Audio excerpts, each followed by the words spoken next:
Welcome to Going for Gold. Swimming was taken by storm with the arrival of 15-year-old Sydney schoolboy Ian Thorpe, who dominated the men's meeting at the 1998 Commonwealth Games in Kuala Lumpur, despite being 2 years younger than any other member of the Australian team. After 4 gold medals, many declared that the 6'5" Thorpe may be the, quote, swimmer of the century. A year before the Commonwealth Games in Kuala Lumpur, Thorpe had become the youngest ever male to represent Australia in swimming and was the youngest ever world champion.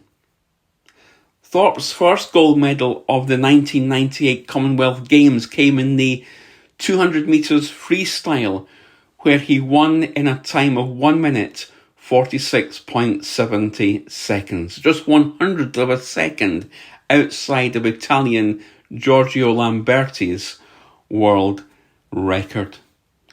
His second and third gold medals came in the 4x200 metres freestyle relay and the 4x100 metres freestyle relay respectively, with his fourth gold medal coming in the 400 metres freestyle, setting a personal best. It was the beginning of the Thorpedo era, as Ian Thorpe quickly became the golden boy of Australian swimming. But here's the interesting thing. Thorpe began swimming because he felt like a fish out of water at other sports. No coordination at all on land, a classmate at his high school had once said. And the interesting thing also is that he was uncomfortable initially in a swimming pool, so initially allergic to chlorine that the thought of getting any in his nose or his mouth made him swim with his head out the water until he adjusted to it. His mother once told Thorpe's lifelong coach, Doug Frost, that she took Ian and her daughter Christina to the pool because it was cheap babysitting. Well, those visits to the pool certainly paid dividends. And his feeling of being a fish out of water and his feeling of being uncomfortable reminds me of the verses in 2 Corinthians chapter 4, verse 7. We have this treasure in jars of clay to show that this all-surpassing power is from God and not from us. We are hard-pressed on every side, but not crushed, perplexed, but not in despair, persecuted, but not abandoned, struck down, but not destroyed. Ian Thorpe felt uncomfortable. He felt vulnerable.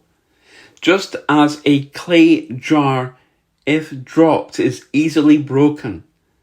And so what Paul is saying here in 2 Corinthians chapter 4 is that we have the treasure, that which is unbreakable, God inside our vulnerable, fragile, and at times broken life. And like a clay pot, when dropped, we can go to pieces and shatter emotionally. We can be disheartened and feel defeated. But the all-surpassing, extraordinary power is from God and not from ourselves. The fact that it's through our vulnerability and fragility and clay jar lives that God works is what makes all the difference. Ian Thorpe was uncomfortable. He felt like a fish out of water, and yet God, through that clay jar experience, became the treasure in his life. Do we need to be reminded today of the treasure that we have in our lives as clay pots, as clay jars?